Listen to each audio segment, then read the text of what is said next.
Bienvenue à tous dans Temple de l'amour. J'avais cette idée, un concept de Temple de l'amour, un peu comme une sorte d'apparition. C'est incarné physiquement pour la première fois dans ce lieu grâce à l'invitation de Lucas Morin, avec cette idée de faire une exposition sur les émotions, les affects. Ma pratique est liée à des questions coloniales, de représentation, de questionnement sur l'exotisme, sur l'autre. J'ai beaucoup travaillé aussi sur les manquements de l'histoire au travers de l'histoire d'Haïti. Ma position, ce serait l'amour comme une sorte de réponse politique, sociale, à un contexte d'une violence banalisée, d'un racisme banalisé. Comment, au travers de la sculpture et de ma pratique en général, je peux proposer une forme d'amour ou plusieurs formes d'amour, ou en tout cas questionner.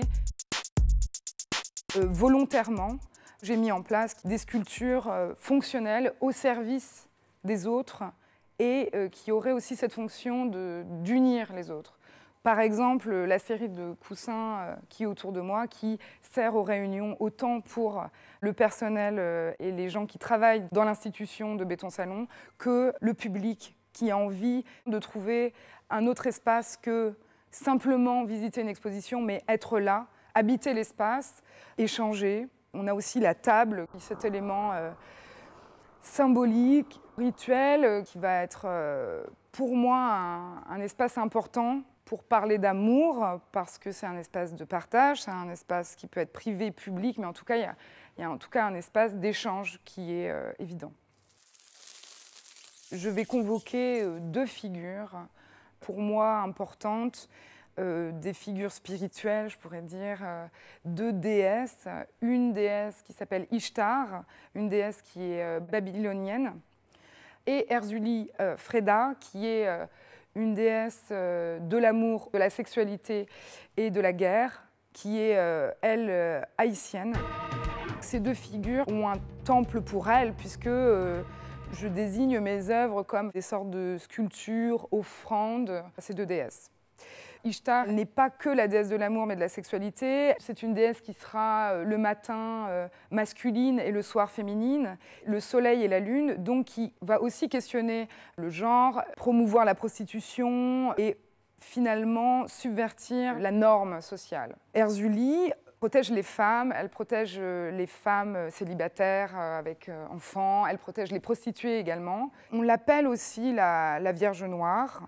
C'est une femme guerrière aussi. Donc ces deux personnalités ont cette caractéristique contradictoire d'être autant amour et guerrière, amoureuse et guerrière, qui amène ou engage des questions liées à la posture de la femme, à des questions féministes, évidemment. On peut assister au reste du banquet que les deux déesses auraient dégusté auparavant.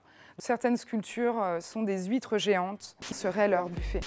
L'huître est aphrodisiaque, elle est aussi hermaphrodite, puisque quand elle est laiteuse, elle est masculine, et lorsqu'on la déguste, en général, elle est féminine.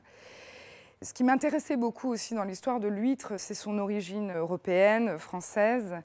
Comment exotiser un produit local, puisque je présente cette exposition en France.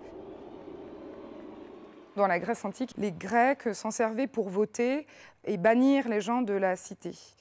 Donc finalement, son origine latine vient du mot « ostra » et a donné l'origine du mot « ostracisme ». Cette question de l'hospitalité et du fait qu'on bannit ou non des gens de la cité a un lien, je pense, très fort avec des questions très contemporaines de certaines migrations de population et d'ouverture des frontières ou non à ces peuples.